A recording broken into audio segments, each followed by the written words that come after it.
नमस्कार। कार्यक्रम अलग धारमा यहाँलाई हामी हार्दिक स्वागत गर्छौँ। दर्शक, आज हामी सरकार र स्वतन्त्र मधेस गठबन्धनका सीके राउत बीच भएको सम्झौताले उत्पन्न गरेको आशंकामा केन्द्रित भएका छौँ। दर्शक, तलागौँ आजको प्रस्तुतितर्फ।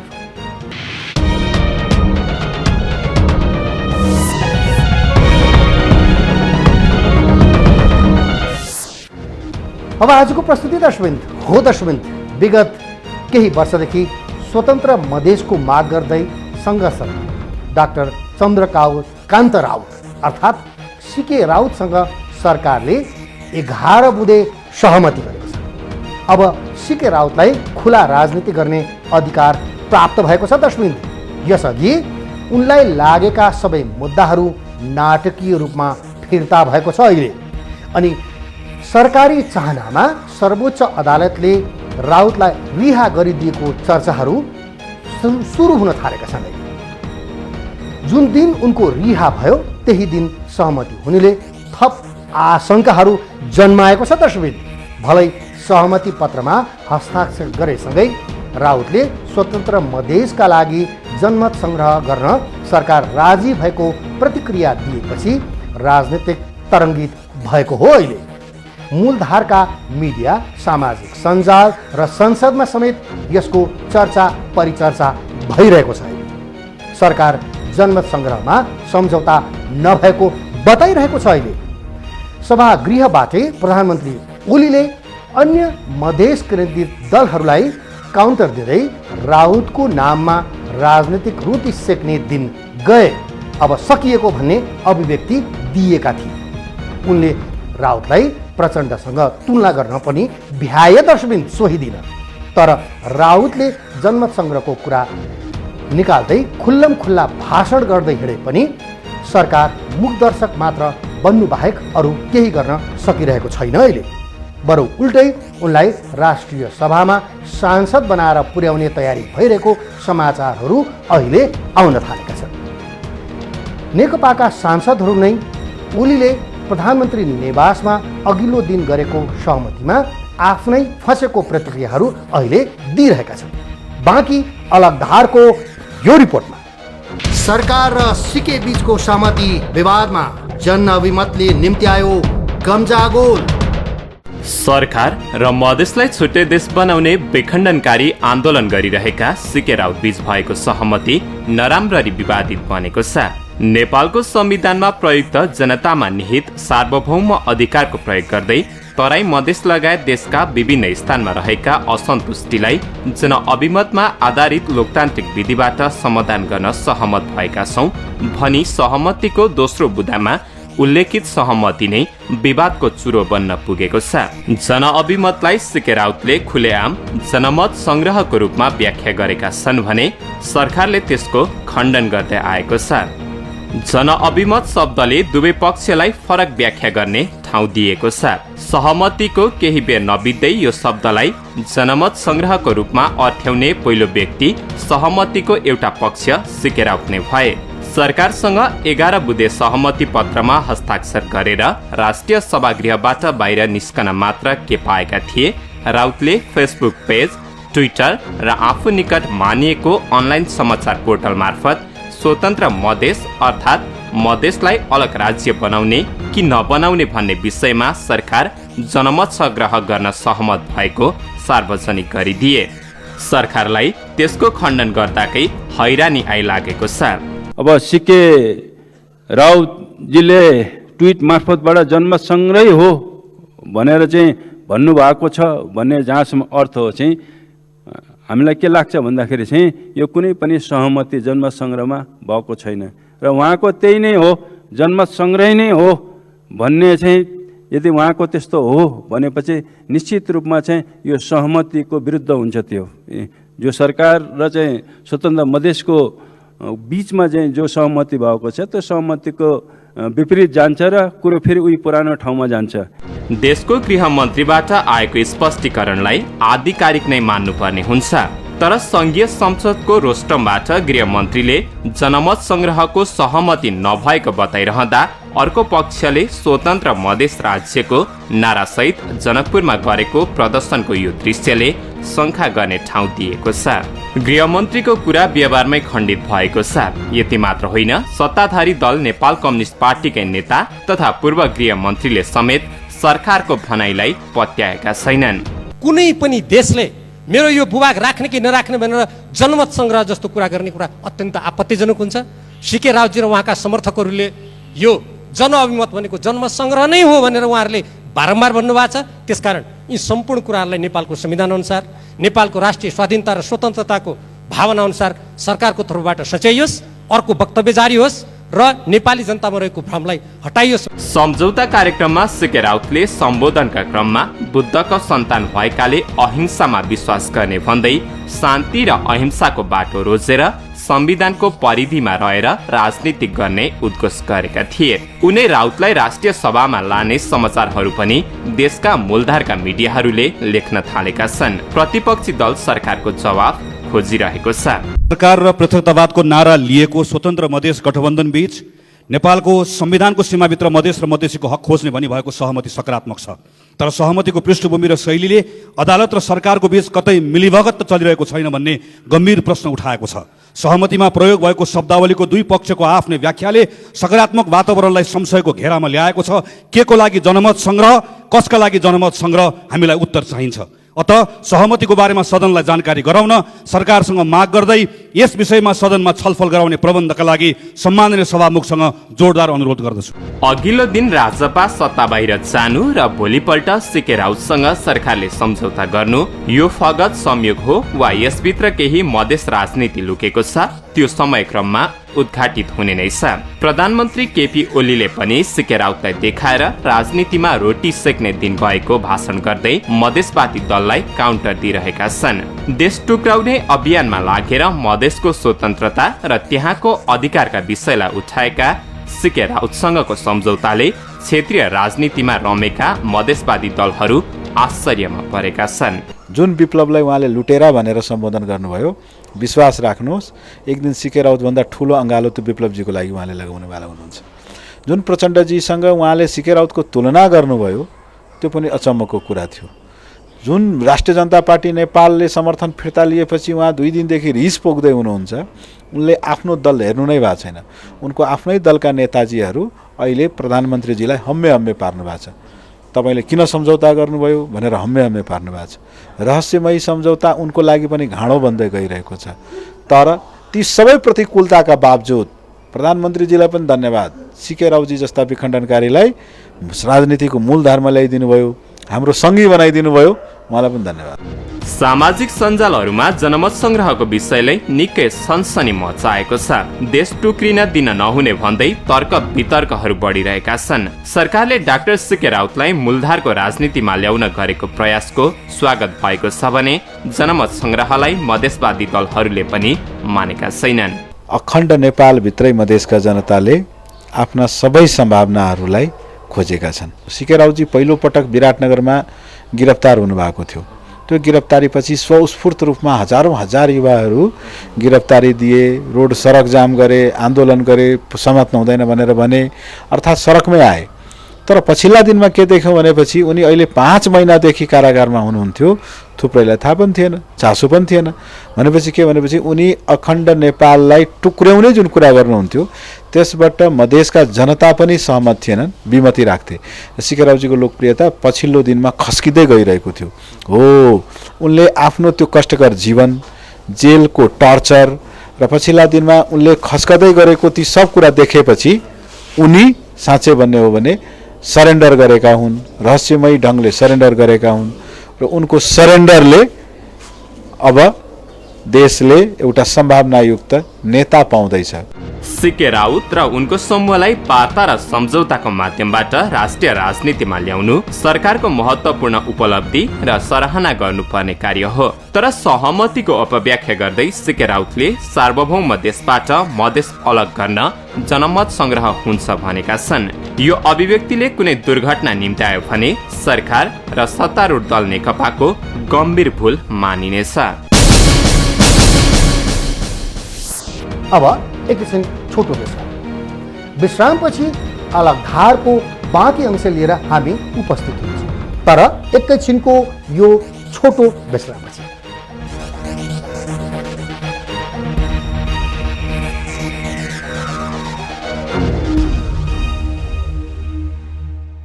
विश्रामपछि कार्यक्रम अलग धारमा स्वागत गर्छौँ। दर्शकवृन्द, मधेसमा अधिकार र स्थायित्वको नारा दिएर आन्दोलन भएको पनि 12 वर्ष बित्यो। यस बीचमा 3 पटक आन्दोलनहरू भए। दर्शकवृन्द, धेरै मानिसहरूले ज्यान पनि गुमाए, कैयौँ घाइते भए। अहिले यो आन्दोलनले कति उपलब्धि दियो त लेखाजोखा हुन थालेको छ। आन्दोलन र त्यसबाट आएको परिवर्तनले जनता सन्तुष्ट छैनन्। दर्शकवृन्द, प्रदेश सरकार बनेसँगै मधेस 8 जिल्लामा खुम्चिएको गुनासो एकातिर छ भने अर्कोतर्फ विकास र स्थायित्वसँगै आन्दोलनको उपलब्धिहरूलाई संस्थागत गर्न वा मधेसका जनताको जीविकामा परिवर्तन ल्याउन प्रदेश सरकार चुकेको विश्लेषणहरू अहिले भइरहेका छन्। दर्शकवृन्द, यता जनताको अधिकारलाई टेकेर राजनीति गरिरहेका मधेस केन्द्रित दलहरूले उपलब्धिमुखी भन्दा पनि आफ्नो स्वार्थमुखी काम गरेका कारण मधेसको मुख्य मुद्दाहरू ओझेलमा परेको मधेस मामिलाका जानकारहरू सार्वजनिक रूपमा बताउँदै आएका छन्। बाँकी अलग धारको यो रिपोर्टमा मधेस आन्दोलनको 12 वर्ष टुङ्गिएन अधिकारको लडाईँ। 2063 साल माघ 5 गते गोली लागेर लाहानमा विद्यार्थी नेता रमेश महतोको ज्यान गयो। त्यो मधेस आन्दोलनको बिउ बन्यो, आन्दोलन पनि भयो। मधेस आन्दोलन भएको 12 वर्ष बितेको छ। यसबीचमा मधेसमा व्याप्त रहेको शोषण, दमन, अन्याय र भेदभाव विरुद्ध फरक समयमा गरेर 3 पटक आन्दोलन भयो। धेरै मानिसले ज्यान गुमाए, तर अधिकारको लडाईँ यथावत जस्तै देखिन्छ। मधेसी समुदायले 3 चरणको आन्दोलन गरेछ, त्यो सबै उपलब्धि त अहिले पाइरहेको छैन, सोचे जस्तो त पाइरहेको छैन। तैपनि आफ्नो केही अधिकार, उसको पहिचानको, स्वाभिमानको केही अधिकार त उसले प्रयोग गरेछ। मधेसी पनि एउटा समुदाय हो, नेपालमा मधेसी पनि छ भनेर विश्वभरि नै सबैले चिने। तर मधेस र मधेसीले खोजेको जुन अधिकारहरू थियो त्यो अधिकारहरू चाहिँ प्राप्त गर्न सकेको छैन। त्यो अधिकारहरू संशोधनको मार्फत हुनेछ आश्वासन मात्रै पाएछ मधेसवादी दलले, र मधेसवादी दलले मधेसी जनतासँग चाहिँ बाचा मात्रै गरेका छ कि हामीहरू निर्वाचनमा गए पश्चात, निर्वाचित भए पश्चात हामीहरू संविधान संशोधन सङ्घीय सरकार मार्फत गराउनेछौँ। मधेसमा सुरु भएको अधिकार र समान अस्तित्वको जागरणले 6 दशक नागिसकेको छ। उपलब्धिको रूपमा मधेसी जनताको घर आँगनमा मधेस सरकार बनेको छ। तर पनि मधेसको मुद्दा उठाएर राजनीति गरिरहेका दलहरू लामो सङ्घर्ष र बलिदानबाट बनेको संविधानका सबै प्रावधान स्वीकार गरिरहेका छैनन्। संविधान अन्तर्गत भएको चुनावमा भाग लिए र जिते पनि, तर पनि जनता मात्र होइन, त्यहाँका बुद्धिजीवीहरू पनि प्रदेश सरकारले सम्पादन गरिरहेको कार्यप्रति सन्तुष्ट देखिँदैनन्। आम जनताको कुरो स्थानीय सरकारबाट पनि कुनै राहत छैन, अपनत्व छैन, र प्रदेश सरकारले उल्लेखनीय काम त गरेकै छैन। एकमात्र उल्लेखनीय काम के भएको छ भने बेटी बचाऊ बेटी पढाऊ एकमात्र यदि मूल्याङ्कन गर्ने हो भने यो काम मात्रै उल्लेखनीय काम छ, सराहनीय काम छ, प्रशंसनीय काम छ। अरू काम त अहिलेसम्म भएको छैन, किनभने प्रदेश सरकारले अझ लड्नुपर्छ, अझ प्रस्ट्याउनुपर्छ र आफ्नो अधिकार क्षेत्रमा भएका कुराहरू भित्र कसरी समेट्ने आम जनताका जनजीविकाका सवालहरू त्यो चुनौती छ, समेट्नुपर्छ र केन्द्रसँग अझ अधिकार लिनुपर्छ। पहिलेको भन्दा त झन् लथालिङ भएको जस्तो व्यवस्था लथालिङ भएको जस्तो लाग्छ मलाई। अब यसमा के भन्नु, अब के पायो मधेसले? केही पनि पाएको छैन अहिलेसम्म त। अब आउने दिनहरूमा के हुन्छ त्यो भन्न सकिँदैन। अब हेर्दा त कुनै खास त्यस्तो देखिरहेको छैन अहिलेसम्म। जबसम्म साधन सम्पन्न हुँदैन सरकार, स्थानीय सरकार भनौँ नि, अब प्रादेशिक सरकारहरू, तबसम्म केही विकास हुन्छ अथवा केही नयाँ कुरा आउँछ र केही नयाँ भइहाल्छ भन्ने जस्तो लाग्दैन। सरकार बनेसँगै जनअपेक्षा चुलिएको पाइन्थ्यो। प्रदेश नम्बर 2 मा अहिले बनेको सरकारसँग जनअपेक्षा झनै बढी छ। यो सरकारलाई समृद्धि र सुशासन मात्र होइन, 6 दशकदेखिको अधिकार लडाईँलाई सार्थक बनाउने अभिभारा पनि थपिएको छ। 2008 सालदेखि नेपालमा मधेसीसँग विभेद भयो, हाम्रो जनघनत्वको आधारमा हामीले ठाउँ पाएनौँ भनेर आन्दोलन गर्ने दलहरू जब आफैले सरकार बनाए त्यतिखेर मधेसमा रहेका गैर मधेसीसँग विभेद गरे। अहिलेको सरकारमा एकजना पनि पहाडी समुदायका मन्त्री छैन, जुन मधेसमा 37% भन्दा बढी गैर मधेसी मूलका नागरिकहरू छ। जुन मधेस केन्द्रित दलले महिलालाई न्याय भएन, दलितलाई न्याय भएन, जनजातिलाई न्याय भएन भनेर काठमाडौँमा त्यत्रो उद्यम मचाए, मधेसमै 381 जनालाई बलि प्रदान गर्न बाध्य गरे, तिनै मधेस केन्द्रित दलले बनाएका सरकारमा दलितले न्याय पाएको छैन, महिलाले न्याय पाएको छैन, मधेसका अरू तबकाले न्याय पाएको छैन। पहिलो कुरा। दोस्रो कुरो, भ्रष्टाचार हुनु हुँदैन भन्ने मान्यता हामी सबै आम नेपालीको हो। तर यो बिचमा प्रदेश 2 को सरकारले गरेका भ्रष्टाचारका कुकर्महरूको सूची हेर्दाखेरि हामी जस्ता अभियन्ताहरूलाई, हामी जस्ता सामान्य मधेसीहरूलाई लज्जित तुल्याएको छ। प्रदेश सांसदहरू भने काम हुँदै नभएको भन्दा पनि सोचे अनुरूप काम गर्न नसकेको कुरालाई घुमाउरो तरिकाले स्वीकार गर्दछन्। प्रदेश सरकारले थुप्रै योजनाहरू ल्याएको छ र प्रदेश सरकारको घरमा भएको, जनताको घरमा भएको अनुभूति बिस्तारै बिस्तारै हुन थालेको छ। यसको एउटा सानो उदाहरण म दिन चाहन्छु। प्रदेश सरकार बन्न बित्तिकै प्रदेश सरकारको पहिलो निर्णय कि जानकी मन्दिरलाई सौन्दर्यीकरण गरौँ, अनि 8 करोड रुपैयाँ जानकी मन्दिरको ब्युटिफिकेसनको लागि, सौन्दर्यीकरणको लागि गरेको छ। त्यसकारण यसबाट जनताले अनुभूति गर्न थालेको छ नि कि प्रदेश सरकारलाई थोरै रकम भए तापनि प्रदेश सरकारले बेटी बचाओ बेटी पढाओ अभियान ल्याएको छ, प्रदेश सरकारले मुख्यमन्त्री स्वच्छता अभियान ल्याएको छ। यो अभियानको अनुभूति मधेसका जनताले बिस्तारै बिस्तारै गरिरहेको छ। मलाई लाग्छ यो अनुभूति अहिलेसम्म केन्द्रले नगरेको काम, केन्द्रीय सरकारले नगरेको काम, प्रदेश सरकारले आफूसँग भएको सीमित साधन स्रोत र सङ्घीय कर्मचारीको विरोधको बावजुद, अब्स्टेकलको बावजुद पनि ग्रामीण स्तरमा ससाना विकास निर्माणका कामहरू चाहिँ गरिरहेका छन्। मधेस अधिकारका लागि पटक पटक आन्दोलन भयो। नेताहरू त्यही आन्दोलनको आडमा सत्तामा पुगे। सत्ताको लोभमा सरकारसँग सम्झौता गर्ने तर कार्यान्वयन नगर्ने रोग नै बन्यो।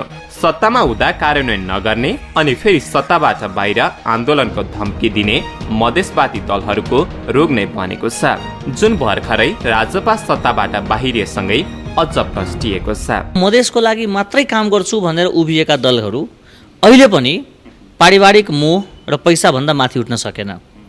तपाईँले सूची हेर्नुभयो भने अधिकांश मधेस केन्द्रित दलका छोरा भतिजाहरू पिएमा नियुक्ति भएको छन्, उनका श्रीमती साली राफन्तहरू सांसद भएर गएको छन्। अहिले पनि प्रदेश 2 को सूची र केन्द्रका सूची हेर्नुभयो भने मधेसमा आन्दोलनमा त्याग गरेका, मधेसका लागि शहादत दिएका, मधेसका लागि आफ्नो समर्पण गरेका पात्रहरूको सङ्ख्याभन्दा मैले पनि नचिनेका थुप्रै अनुहारहरू मधेस कित्ताबाट सांसद भएर आएको छ। अर्थात् मुद्दाप्रतिको बेमानी, सहधर्मी र सहकर्मीप्रतिको बेमानी र सधैँ एउटा पार्टीलाई गाली गर्ने र मधेसमा गएर मत ल्याउने र त्यो मत फेरि त्यही पार्टीलाई लिखित समर्थन गर्ने, अर्थात् पाउँ पूजाको राजनीति, यसले मधेसीहरूको सान मानमा ठेस पुर्याएको छ। मधेसी दलहरूमा नेगोसिएसन स्किल भएन, डायलगको पर्फर्मेन्स भएन यिनीहरू आन्दोलनका नेता त भए, आन्दोलनमा मास कन्जम्सनको लागि एउटा कुरा भनिन्छ तर वार्ताको टेबलमा त रणनीतिक रूपमा अगाडि बढ्नुपर्छ, कसरी मैले बढीभन्दा बढी फाइदा लिन सकिन्छ, त्यसमा मधेसी दलहरू चुके। अर्को कुरा, आन्दोलनका बेलामा नेतै पछि, दलै पछि, गुटै पछि आफू महानायक बन्ने महत्त्वाकांक्षा भयो। यसलाई चाहिँ राज्य पक्षले वा डाडु पनि लिएका पक्षहरूले चाहिँ खेलाउने काम गर्यो। मधेस आन्दोलनले सार्थकता नपाउनु त्यहाँ राजनीतिक गर्ने पार्टीको स्वार्थ नै मुख्य देखिन्छ। मुद्दालाई टेकेर उनीहरूको मात्र भलो भएको आरोप जनताले लगाउने गरेका छन्। मुद्दा एउटै भए पनि काँक्रो चिरा परे जस्तो पार्टीहरू चिरा परेका छन्।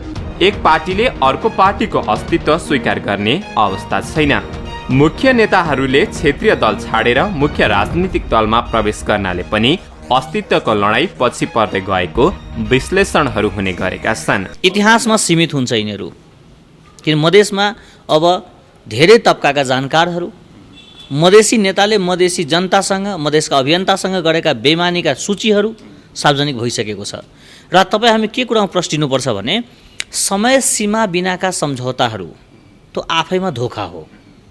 र मधेस केन्द्रित दलले 62-63 पछि नेपाल सरकारसँग गर्ने अन्तर्दलीय सम्झौताहरूमा तपाईँ कहीँ कुनै पनि विषयमा समय सीमा पाउनुहुन्न र समय सीमा बिनाको सम्झौता गरेर ताकपडे तिवारी नत्र गोतामेको राजनीति जुन गर्दै आएको छ मधेस केन्द्रित दलहरू, यो सरासर धोका हो। यसबाट उनीहरू सचिनुपर्छ र मधेस केन्द्रित दलहरू यदि सचिएन भने अब त्यो 4.5% नरहन पनि सक्छ। तर पार्टीका नेता तथा सांसद भने जनआक्रोश स्वीकार गर्न तयार देखिँदैनन्। मधेसमा मधेसको उन्मुक्तिकै लागि, मधेसी समस्याको समाधानकै लागि 19वटा भन्दा बढी दलहरू थिए। तर 2072 साल फाल्गुनमा एक दिन प्रधानमन्त्री केपी ओली रथ लिएर राजविराज सप्तरीबाट गुज्रिँदै हुनुहुन्थ्यो। मलेटमा 5 जनालाई गोली हानी हत्या गरिएको रहेछ। हो, त्यो हत्या भएपछि साँच्चैको चेताको रहेछ, जनताका जनादेशहरू प्राप्त भएका रहेछन्, मधेसी जनताको उत्कट इच्छालाई सम्मान गरिएको रहेछ। मधेसमा अब एउटै पार्टी बनोस् भन्ने श्रेयका साथ गुगलमा गएर खोज्नुहोस्, 6-6वटा पार्टी एकीकरण भएको विश्व राजनीतिमा बिरलै पाउनुहुन्छ। पार्टीको स्थापना पनि अधिकारैकै सिलसिलामा भएको हो, त्यसकारण यसमा गुट उपगुट छैन। यो प्लान वेले अगाडि बढिरहेको छ र मधेसको मुद्दा, पहाडको आदिवासी दलित जनजाति र मधेसको मधेसी, यो सबैको अधिकारलाई स्थापित गर्नको लागि सङ्घीय समाजवादी फोरमले योजनाबद्ध हिसाबले अगाडि बढिरहेको छ। यो देशमा एकल राष्ट्रवाद जुन सोच छ त्यो वर्गको विरुद्धको यो सङ्घर्ष हो। विषयहरू धेरै छन्। मधेसमा अधिकारको लडाईँ मात्र होइन, विकासको लडाईँ पनि अघि बढाउन जरुरी छ। त्यहाँ शिक्षा, स्वास्थ्य, रहनसहन जस्ता विषयमा पनि केन्द्र र प्रदेश सरकार तथा स्थानीय सरकारहरूले पनि ध्यान दिन जरुरी देखिन्छ। समृद्धि हामीले पनि चाहेका छौँ, विकास हामीले पनि चाहेका छौँ। कहिलेकाहीँ देश विदेशतिर हेर्छौँ, तिनीहरूको समृद्धि देखेपछि मनमा ईर्ष्या लाग्दछ। हामी पनि यी विभेदहरूको तुरुन्त अन्त्य गरेर समतावादी समाज निर्माण गर्ने कुरालाई अब पुरै निर्माण गरिसकेर र साँच्चै हामी पनि विकासको लागि फर्को मार्नु पर्दछ। के बुझिदिनु पर्यो भने मधेसीहरू नेपाली नै हुन्, त्यही भएर मधेसका समस्या सिङ्गो देशको समस्या हो। मधेसलाई अशान्त गरेर, मधेसलाई रङभेदमा लगेर, मधेसमा द्वन्द्व राखेर यो मुलुक समृद्ध हुन सक्दैन भन्ने बुझाइ हरेक नेपालीको हुन सक्नु पर्यो। आम नागरिकले उठाएका मुद्दाहरूको सम्बोधन त हुनु पर्थ्यो, तर त्यो हुन सकेका छैन र यसमा मूल दोषी भन्नुहुन्छ भने मेरो तर्फबाट यतिका वर्षसम्म सत्ता सञ्चालन शासनमा रहेका व्यक्तिहरूको जुन मनोविज्ञान छ, मानसिकता छ, त्यो मानसिकतामै खोट छ, मानसिकतामै दोष छ जस्तो मलाई लागिरहेछ। विगतदेखि हुँदै आएको मधेस सङ्घर्ष चाँडोभन्दा चाँडो नतिजामुखी बन्न जरुरी छ। प्रदेशमा बनेको सरकारले जनचाहना अनुरूप कार्य सम्पादन गरेर देखाउन पनि जरुरी छ। जनतालाई झुक्क्याएर जनताको मुद्दालाई टेकेर राजनीति गर्ने र त्यसको बदलामा नतिजा नदिने परिपाटी अन्त्य हुन पनि जरुरी देखिन्छ। अन्यथा सीके राउत हुन् वा उपेन्द्र यादव, महन्त ठाकुर या राजेन्द्र महतो, सबै एउटै ड्याङका मुला कहलिनेछन्। 2063 साल पश्चात मात्र मधेस आन्दोलनको सुरुवात भएको होइन त। अधिकारको लडाईँ राणाकालदेखि नै सुरु भएको हो, जुन इतिहासले देखाउँछ। आन्दोलन गर्ने सरकारसँग सहमति पनि गर्ने, तर कार्यान्वयन गर्दा जनताप्रति उत्तरदायी नबन्दा अथवा नेताहरूमा व्यक्तिगत स्वार्थ हाबी हुँदा उपलब्धिहरू संस्थागत हुन सकेका छैनन्। दर्शक, निश्चय नै मधेस जनताको सङ्घर्षले नतिजा पनि दिएको छ, तर जुन रूपमा दिनुपर्ने हो त्यो भने दिन नसकेको गुनासाहरू बढ्नाले सङ्घर्ष कहाँ चुक्यो, गम्भीर रूपले समीक्षा गर्नुपर्ने देखिन्छ। दर्शक, रह्यो सीके राउत र जनमत सङ्ग्रहका विषय, यसमा भने सरकारले स्पष्ट रूपमा जनतालाई प्रस्ट्याउनु पर्ने देखिन्छ। दुई अर्थ लाग्ने भाषाको विषयमा पनि पुनः विचार गर्नुपर्ने देखिन्छ। दर्शक, देश टुक्र्याउने अधिकार कसैलाई पनि छैन। यो थियो आजको अलग धारको विशेष गीत, जसलाई हाम्रा सहकर्मीहरू, हाम्रा संवाददाताहरू जनकपुरबाट नवीन सिंह र वीरगञ्जबाट अनिल तिवारीको सहयोगमा हाम्रा सहकर्मी रोमन आचार्यले तयार पारेका। यदि अलग धारलाई कुनै नयाँ सूचना, घटना, रोचक तथ्यहरू छन्, जानकारीहरू छन्, सल्लाह र सुझावहरू छन् भने यहाँले हामीलाई दिन सक्नुहुनेछ। त्यसका लागि हाम्रो कार्यालयको टेलिफोन नम्बर 400653 छ मा कार्यालय समयमा बिदाको दिन बाहेक यहाँहरूले सम्पर्क गर्न सक्नुहुन्छ। यदि कुनै पनि बेला हामीलाई मोबाइलमा सोझै सम्पर्क गर्न चाहनुहुन्छ भने हाम्रो मोबाइल नम्बर हो 9802002006। यदि यहाँहरू इमेल गर्न चाहनुहुन्छ भने हाम्रो इमेल एड्रेस हो alagdharimagechannels@gmail.com। त्यस्तै यहाँहरूले हामीलाई फेसबुक र ट्विटरमा पनि यहाँहरूले लगअन र फलो गरेर हेर्न सक्नुहुन्छ। हस् त आजको अलग धारको प्रस्तुति यति नै। अलग धारको सम्पूर्णलाई बिदा दिनुहोस्। नमस्कार।